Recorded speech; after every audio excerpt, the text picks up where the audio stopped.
Okay, let's unpack this.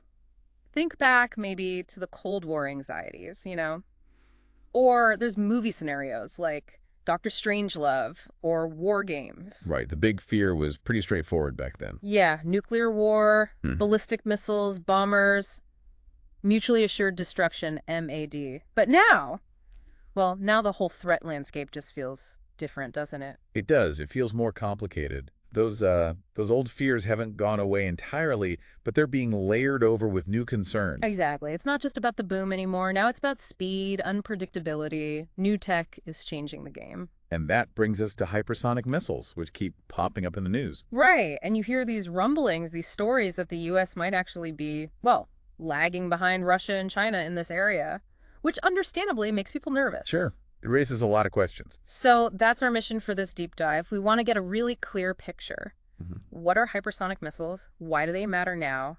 And, what does all this mean for global security? And we've got some interesting sources to dig into for this. We do. We've looked at stuff from an aerospace company's blog, Al Jazeera English, the Associated Press, analysis from the Center for Arms Control and Non-Proliferation, even a military spectator journal.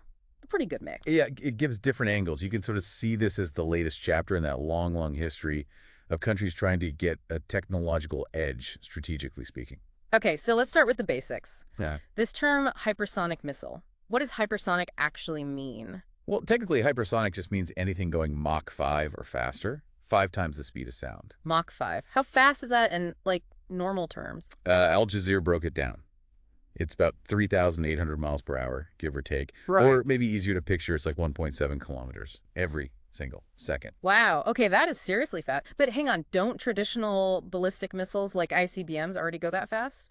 Or even faster? That's a really crucial point. Yes, they do. ICBMs hit hypersonic speeds, definitely. Sometimes much faster, maybe up to, 15,000 miles per hour. So faster then. Yeah, peak speed, absolutely.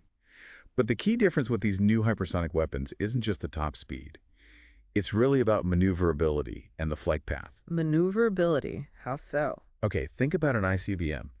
After its boost phase, it pretty much follows a predictable arc through space, right? A ballistic trajectory. Like throwing a ball really, really far. Exactly. High arc, comes down predictably. Mm.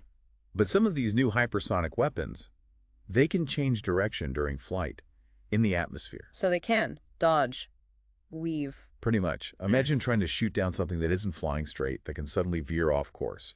It makes intercepting them with traditional missile defenses incredibly difficult. Okay. Yeah, I can see how that would be a massive headache for defense systems. A huge headache. Plus, sometimes fly lower, gliding within the atmosphere, not way up in space like an ICBM. Lower. It's Yeah. harder to pick up on radar, maybe. That's part of the challenge. And the aerospace blog also mentioned something about launch platforms, because some designs use advanced engines like scramjets or these hydrocarbon explosion pulse things. Scramjets. Okay. Yeah. Yeah, air-breathing engines. They don't need to carry their own oxidizer like a rocket. Yeah.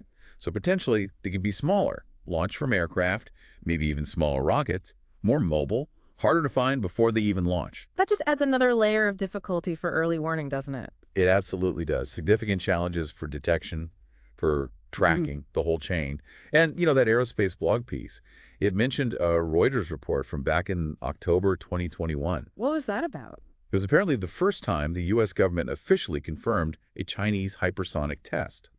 And the report suggested China was working on an Earth orbiting system. Earth orbiting, like it goes around the planet first. Yeah, the idea being it could potentially come at a target from an unexpected direction, specifically designed, it seems, to get around U.S. missile defenses. Pretty unconventional. Wow.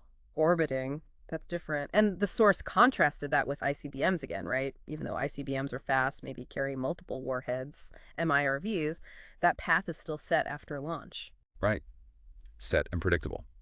Which, as the blog pointed out, means they are theoretically interceptable. It's super complex, super expensive, but possible because you know where it's going. But these new ones, the maneuvering throws a huge wrench into all that established defense planning. Exactly. A massive wrench. Yeah. And China seems to be pushing hard. That same blog mentioned another report, CNBC this time, May 2022. A Chinese test using a relatively low-cost hydrocarbon fuel engine. Low cost. Interesting. What was the goal there?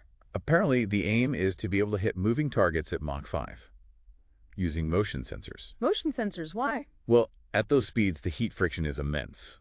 So traditional heat-seeking or thermal tracking might be tricky. Motion sensors could potentially compensate for that, allowing them to target, say, ships or other mobile assets precisely. Clever. So who's actually got these things? Or is building them? Okay, the aerospace blog listed the US, Russia, China, and India as definitely having developed and tested them. CNBC threw North Korea in as a maybe. Al Jazeera also mentioned Iran getting into the game more recently. So it's not just the big players anymore. Seems like the club is growing. Well, the Military Spectator Journal piece sort of confirms that. It says Russia, China, and the U.S. are the furthest along right now. But they also note other countries, Australia, France, Japan, India, again, they all have active hypersonic programs too. So a lot of interest, a lot of investment globally in this tech. Definitely. That's a hot area. All right, so we have a better idea of what they are, who's working on them. Can we break down the different types a bit more, the ones that aren't just standard ICBMs? Yeah, Ian Boyd, he's an aerospace engineering professor. He laid out some categories pretty clearly, which the aerospace blog summarized nicely. Okay. First, you've got aeroballistic systems. Think of these as being dropped from a plane. Then a rocket kicks them up to hypersonic speed. Uh-huh. And then they basically just follow an unpowered ballistic path, like a regular projectile, just starting really fast. So they get the speed boost, but the final part of the journey is predictable, more or less. Exactly. Then second type, glide vehicles, or boost glide vehicles. Glide vehicles, okay. These get launched high up by a rocket like an ICBM might start. But then instead of just arcing over, they detach and glide back towards the target within the atmosphere. And this is where the maneuvering comes in. Precisely. During that glide phase, they can maneuver, change direction. And the Center for Arms Control and Non-Proliferation pointed out these can have huge ranges, similar to ICBMs, thousands of kilometers. Wow.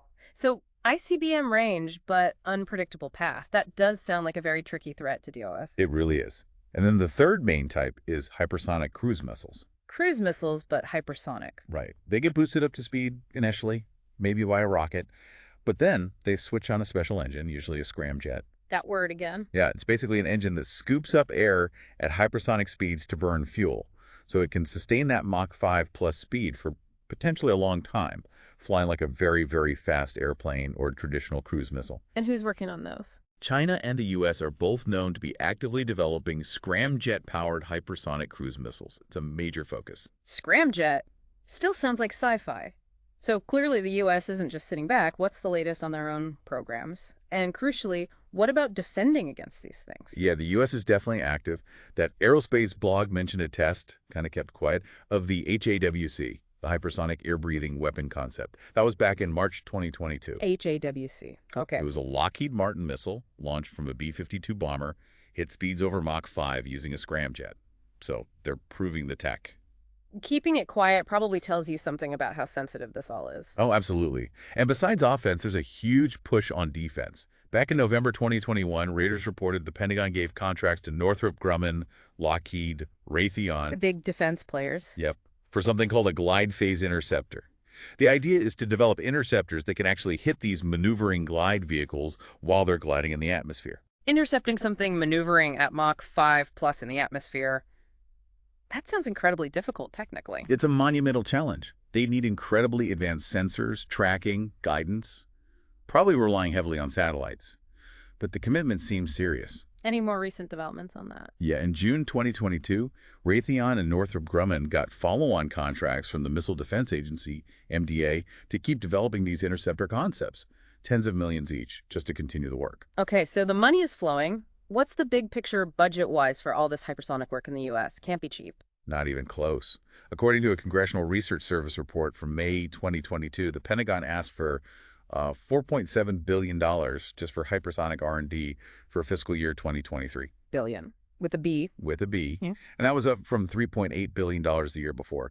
Plus, the Missile Defense Agency asked for another $225.5 million specifically for hypersonic defense. Wow, just staggering sums. Do we know what the interceptors themselves might cost? Well, Reuters also covered a Government Accountability Office report that looked at MDA's internal estimates for just one type of interceptor system. Their projection was somewhere between $3.7 billion and $4.2 billion.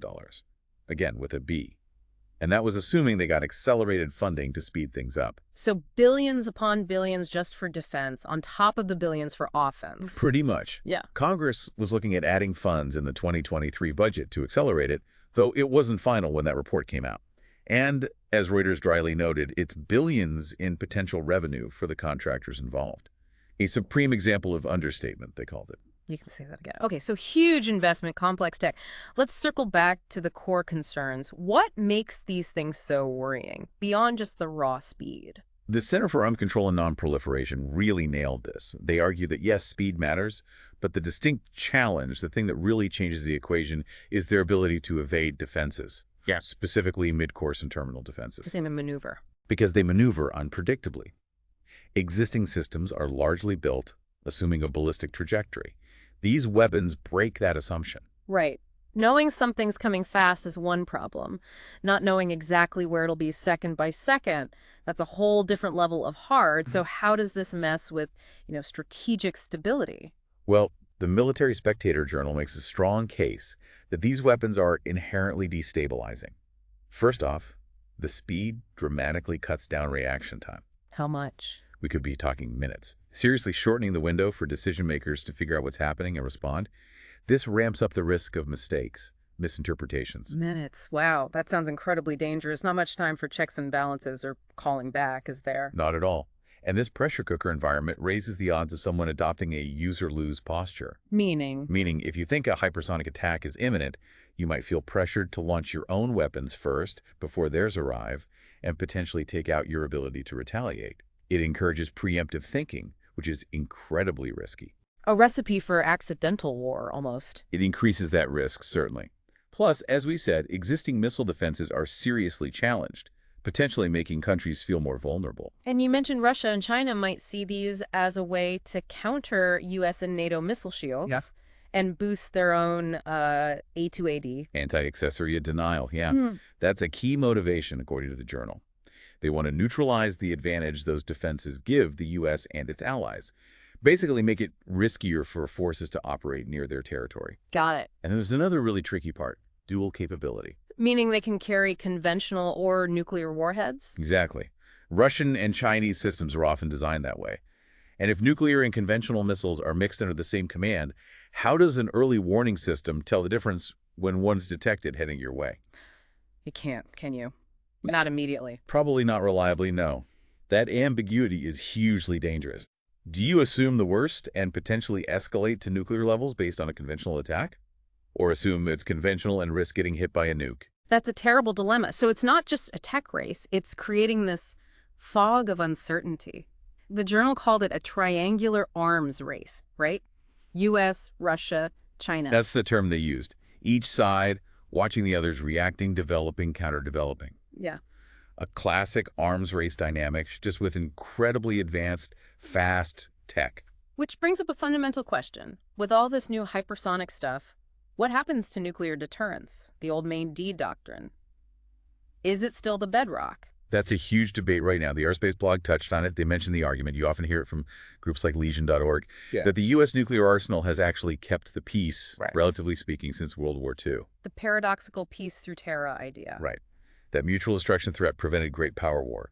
They also noted that some people, maybe nuclear abolitionists, might see the reduced tension with Moscow now as proof that nukes are kind of anachronistic, but the blog then makes the counterpoint. Look at the money. Look at the massive investments these same nuclear powers are pouring into both hypersonics and advanced missile defense. So their actions suggest they still believe deterrence matters. It strongly suggests they see these new technologies as things to be integrated into the deterrence framework, not things that replace it. They're developing counters, new delivery systems. It implies they still believe that ultimate nuclear backstop is crucial for stability, even in this faster-paced world. So the nuclear shadow still looms large, even with Mach 5 missiles flying around. It's sobering.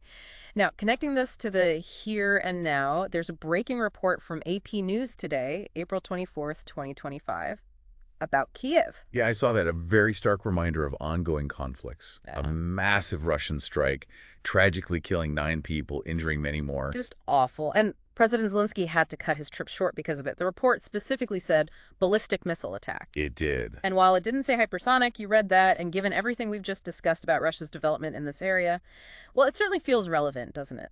The lines blur between these advanced missile types in a real conflict. Absolutely. It highlights the volatility, the potential for advanced weapons use, and that risk of rapid escalation that is such a core concern surrounding hypersonics.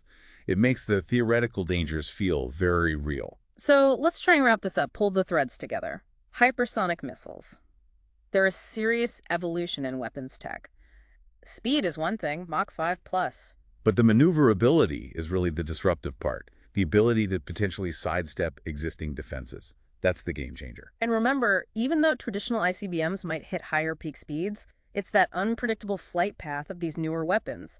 Plus, the fact they could carry conventional or nuclear warheads, that really adds layers of complexity. Yeah, complexity for strategic stability, for crisis management. It makes everything more fraught, more uncertain. And we're clearly seeing this intense race, this competition among the major powers, US, Russia, China, and others, joining in, pouring billions into developing both the missiles and the defenses against them. It's a full-blown technological arms race in this domain, no question. Which, combining that race with the drastically shorter reaction times these weapons impose and all the ambiguities we talked about, it leads to a pretty big final thought, maybe a bit unsettling for you, the listener, to chew on. Okay. Given everything we've discussed, the speed, the dodging, the who knows what's inside problem, the shrinking decision time, how might these hypersonic weapons fundamentally change the whole calculus of international security? Yeah. How might they reshape what future conflict even looks like? Yeah.